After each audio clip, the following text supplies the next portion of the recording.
দেশের ক্রিকেটে নতুন অধ্যায়ের সূচনা। দেশের ক্রিকেট বিকেন্দ্রীকরণ, তৃণমূল কাঠামোর উন্নয়ন এবং স্থানীয় পর্যায়ে কার্যক্রম প্রসারের উদ্দেশ্য নিয়ে বিসিবির সম্মেলন বাংলাদেশ ক্রিকেট কনফারেন্স। বিসিবির 2 দিনের এই সম্মেলনে অংশ নিচ্ছেন দেশের 64 জেলার ক্রিকেট কোচ, কাউন্সিলর, নারী উদ্যোক্তা প্রতিনিধি ও 8 বিভাগের ক্রীড়া কর্মকর্তারা।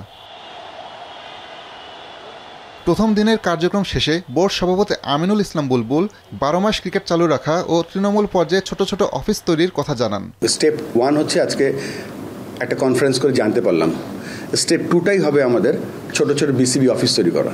আমরা নিজস্ব কিছু মাঠ কেনার থেকে বড় কথা যে খোলা মাঠ আমাদের দরকার হচ্ছে, এটাই ওইখানে এক্স্যাক্টলি এই কথাটাই বলেছে যে আমাদের দরকার একটা ভালো উইকেট, যেখানে উইকেটে বাউন্স ভালো থাকবে, ইভেন্ট থাকবে, একটা ভালো আউটফিল্ড যেখানে একটা বাচ্চা ছেলে বা একটা মেয়ে সেখানে আরামসে ফিল্ডিং করতে পারবে, ইভেন্ট বল আসবে এবং সেটা আমাদের 12 মাস খেলার মতো কর্তৃত্ব থাকবে।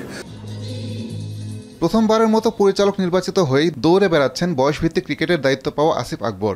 সম্প্রতি পার্বত্য অঞ্চলের ক্রিকেট পর্যবেক্ষণ করে হতাশা প্রকাশ করার পাশাপাশি ভবিষ্যৎ পরিকল্পনার কথা জানান এই বোর্ড পরিচালক। যেখানে কাজ করার দরকার তৃণমূলে, সেখানে কোনো কাজই হয়নি। ইনফ্যাক্ট বিসিবির কেউ কখনো ওই এলাকায় যায়নি। তো আমি যাওয়ার পরে দেখলাম যে আমাদের যে এজ গ্রুপের খেলা বা টুর্নামেন্টগুলো হওয়া, সেগুলোর কোনো ম্যানেজমেন্টই নেই। ভালো টার্ফ নেই, ভালো উইকেট নেই, প্র্যাকটিস ফ্যাসিলিটিস নেই, গ্রাউন্ড ফ্যাসিলিটিস নেই, ম্যানেজমেন্ট নেই, টুর্নামেন্ট নেই, কিছুই নেই।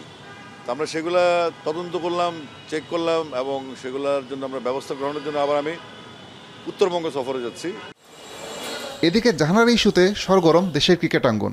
স্পর্শকাতর এই ইস্যুতে বোর্ডের কেউ মুখ না খুললেও অনাকাঙ্ক্ষিত ঘটনা বন্ধে কঠোর বার্তা দিলেন আসিফ আকবর। নারী ক্রিকেটে বাংলাদেশ যে উচ্চতায় আছে, সেটার ধারাবাহিকতা ধরে রাখতে হলে আমাদেরকে এই সমস্ত ফালতু প্রবলেমগুলো সলভ করতে হবে এবং খুব কঠোরভাবে সলভ করতে হবে। যেহেতু আমরা বোর্ডে মাত্র নতুন 1.5 মাস হয়েছে আমাদের, আমরা চেষ্টা করছি কোনো রকম বিতর্ক ছাড়া, যেগুলো হয়েছে অতীতে সেগুলো যেন আমরা ক্যারি না করি, আমরা একটু ধারাবাহিকতা যেন বন্ধ করে দিই, আমরা সে চেষ্টা করে যাচ্ছি। আমরা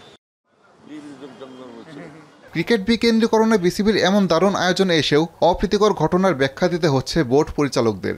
ভবিষ্যতে যেন এ ধরনের ঘটনার পুনরাবৃত্তি না হয়, সেজন্য কাজ করার অঙ্গীকার আসিফ আকবরের কণ্ঠে।